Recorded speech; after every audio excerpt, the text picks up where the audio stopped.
My sister's best friend, who's also my doctor, revealed my ADHD medication in a drunken slip. Now, my family knows, I'm cut off, and fighting to survive alone. My oldest sister's lifelong best friend has been my doctor for a couple of years. Initially my doctor, Dr. A, was a colleague of hers from the same clinic, but after my doctor, Dr. A was away on maternity leave, I temporarily switched to my sister's friend, Dr. B, as my primary physician, and it's been that way since the pandemic began and I never switched back. I have ADHD and get prescription meds for it and have been for a few years now, something I haven't shared with any of my family members for fear of backlash since I come from a long line of type A overachievers who don't believe in ADHD and write it off as laziness. A few days ago, my siblings and I were hanging out at my sister's house watching the Matthew Perry, Diane Sawyer episode where he shares his history with substance abuse, and I made a comment about how skinny he looked during one of the seasons of Friends. My sister then, out of nowhere, says to me, "Well, it started with prescription drugs, so I hope you don't get hooked." I was instantly gripped with a feeling of absolute horror.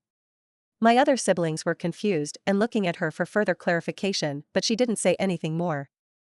I spent the whole night just frozen and with a deep pit in my stomach. Later, when I found some time alone with her, I had to pry the information out of her. She had just gotten back from a girls' ski trip, and when they were extremely drunk, her friend, my Dr. B, slipped up and mentioned that she saw me recently for an increase in my dosage and basically revealed to my sister that I have been taking prescription Vivance for a few years now. I'm so livid, feel utter betrayal, and have a strong urge to report her for breaking HIPAA regulations. My sister won't stop texting and calling me about it, literally all day long, begging me not to ruin her friend's life forever after years of hard work. She's obviously worried about losing her friend, but she couldn't care less about how disrespected I feel and how my privacy was violated. And more than anything, I worry that my sister will share it with my parents, and my family will never look at me or my achievements the same. ETA. A little more info. I've known Dr. B my entire life, as long as my sister has. She was my sister's friend since they were in first grade, and they've remained close, and we've hung out with our families on multiple occasions over the years. We've even gone on trips together, including my sister's bachelorette. I always looked up to her and found her cool growing up. She and my sister both have kids around the same age, and they're close as well. She currently brings in the bigger chunk of the income in their family, and they rely on it, and my sister keeps reminding me that I'm also ruining two innocent children's lives in the process, which is the only thing I feel guilty about. I adore those kids, and they don't deserve that. But I also cannot get over how betrayed I feel. I always keep a safe distance between personal and professional relationships and would have never picked her to be my doctor had the circumstances not unfolded the way it did. She was the next best doctor and was the obvious choice because I wasn't really looking to switch to a new clinic during the pandemic.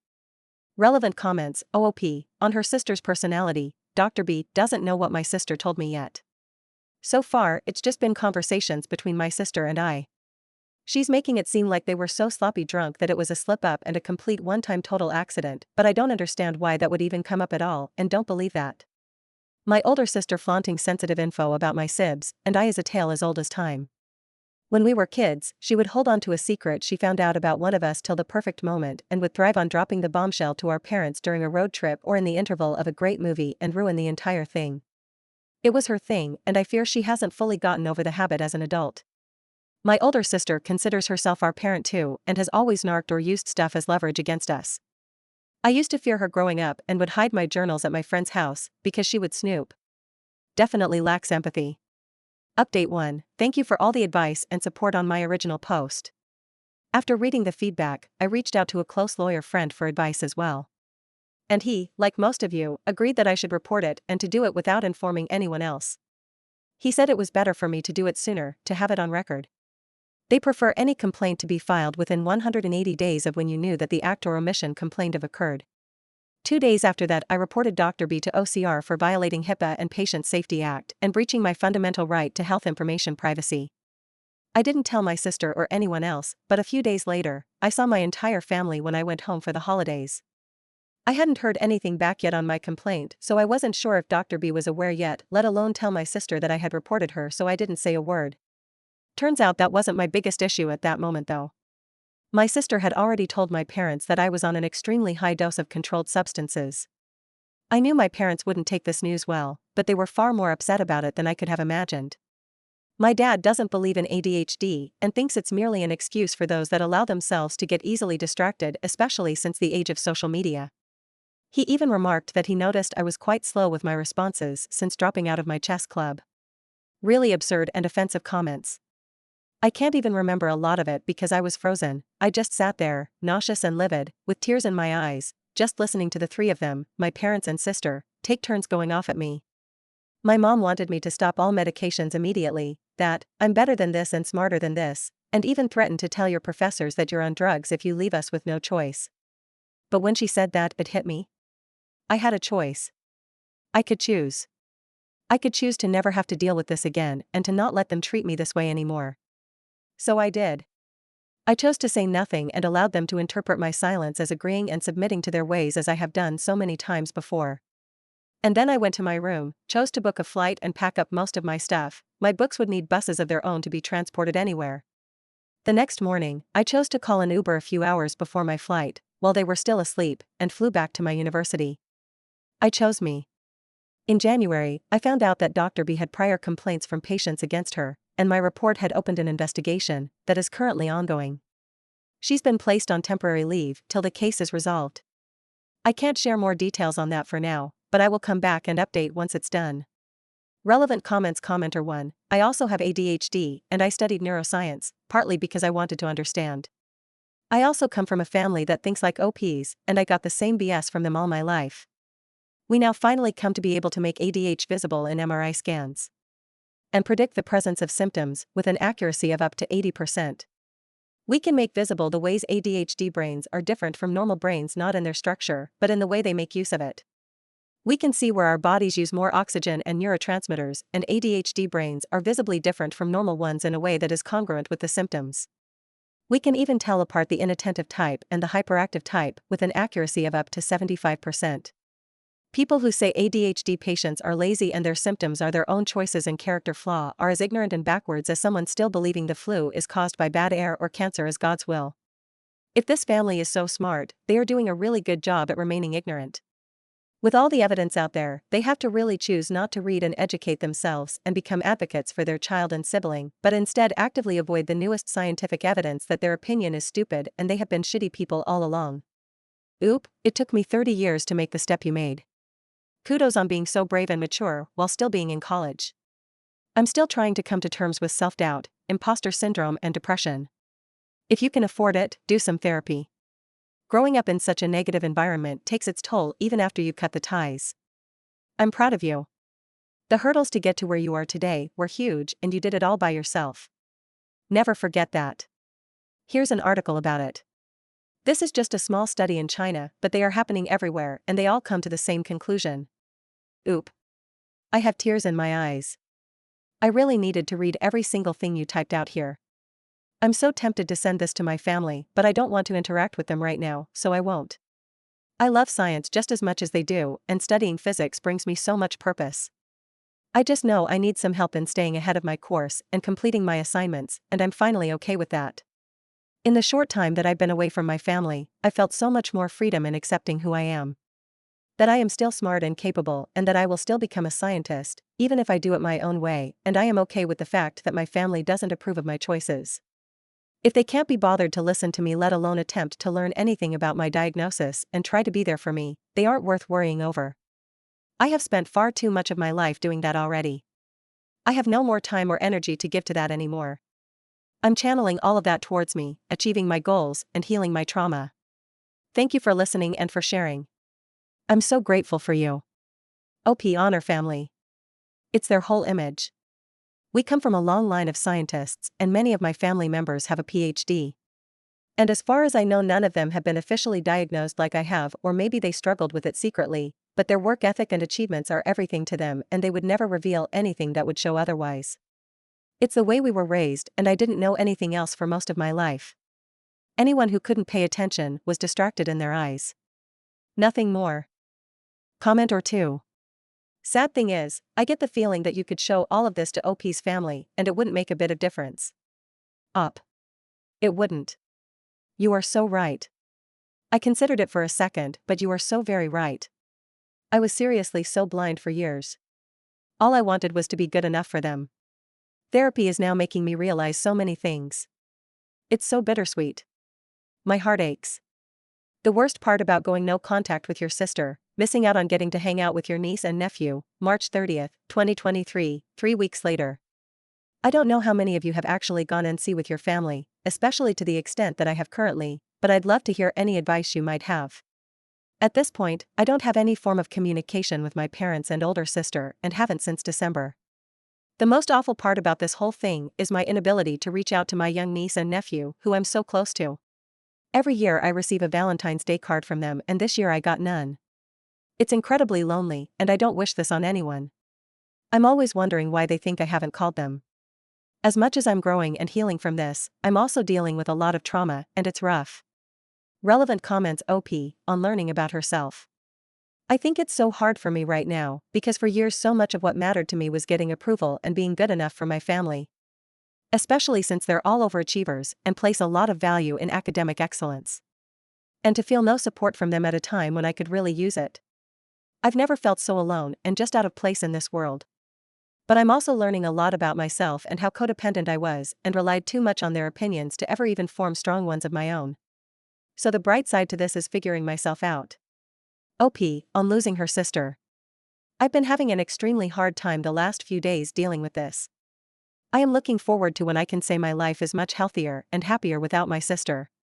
I know it will come, but right now? I'm just experiencing so much sadness as a younger sister who looked up to my sister so freaking much. All I wanted was to be good enough for her to be proud of me or think I was worthy of her time and attention. But I'm not, and coming to terms with that is brutal. OP, it really is like grieving the death of a loved one. Therapy helps, having support helps, and being kind to yourself helps. For me, a big issue was second-guessing myself. Maybe I'm blowing things out of proportion. I should just apologize again. Those thoughts were hard to get past. OP, I'm having those exact thoughts. I am currently in therapy, and it is not easy. It seems like so much of the affection I thought I felt from my family wasn't real at all, and most of it in my head. Thank you for sharing with me. It might not seem like much, but it really does help to know there are others out there dealing with similar situations. It is so hard. Comment or two. Could I make a suggestion to you? Create an email address for them. Something like I love my nephew at Gmail and I love niece at Gmail. Then email them every time you would have sent a card or reached out. Send emails that say, Happy Valentine's Day, I miss you guys. Hey, I saw pictures, or heard through the grapevine that you did this, that's awesome and I'm proud of you. This reminded me of you today and I wanted to share. I would have the first email to the account be a, this is what happened between your mom and dad and I and why I'm no contact. It was never about you guys, and I'm always here when you're ready to contact me. Then when they're old enough to decide for themselves, maybe 18, maybe earlier or later depending on circumstances at that point, you can give them the password OP. This is a wonderful idea and I might actually do this. It feels like a good way to express my feelings, without bottling them all up. Thank you. OP, on trusting herself. It feels so awful to know they don't really have your best interests at heart and it's a very raw kind of pain. But you are right, I do feel more confident in my decision as each day goes by and know I did the right thing. Update 2, thank you to every single person that has commented, reached out via DM or shared any advice with me. My ADHD and current anxiety has me extremely overwhelmed, so please excuse me for not being able to respond to each of you individually. I get quite a few questions every day about any update with the case. I'm not sure how so many of you are still finding this post, but I really appreciate everything you've said to me to help me get through this. I'm sorry I can't answer any questions right now. Please know that once I have enough to share or any real information, I most certainly will, but for now, there isn't much. The only thing I can share is that I am currently working with an attorney well versed in HIPAA violations who is handling the on my behalf. We have received a notice regarding the outcome of the investigation from the OCR, which I am not allowed to share yet. I'm not sure if we, along with the other patients who faced breach of privacy from the same doctor, will be suing because that's usually the most unlikely outcome since it almost always falls on the employers rather than the doctors, I've been told. We might proceed with a civil claim. There's a lot of bureaucracy involved and it seems quite complicated, so I don't have a timeline on what to expect yet. I'm just grateful to have a lawyer that knows what they're doing. Thank you for your support. It's been the most hardest and lonely period of my life and your kind words helped me get through it. Relevant comments, commenter 1, hey, it sounds to be a good update so far. How did the situation with your family turn out? Did they contact you? I hope you're emotionally okay and have the time to heal. Up. My mom has tried to contact me a few times, but I haven't answered. My dad and sister haven't.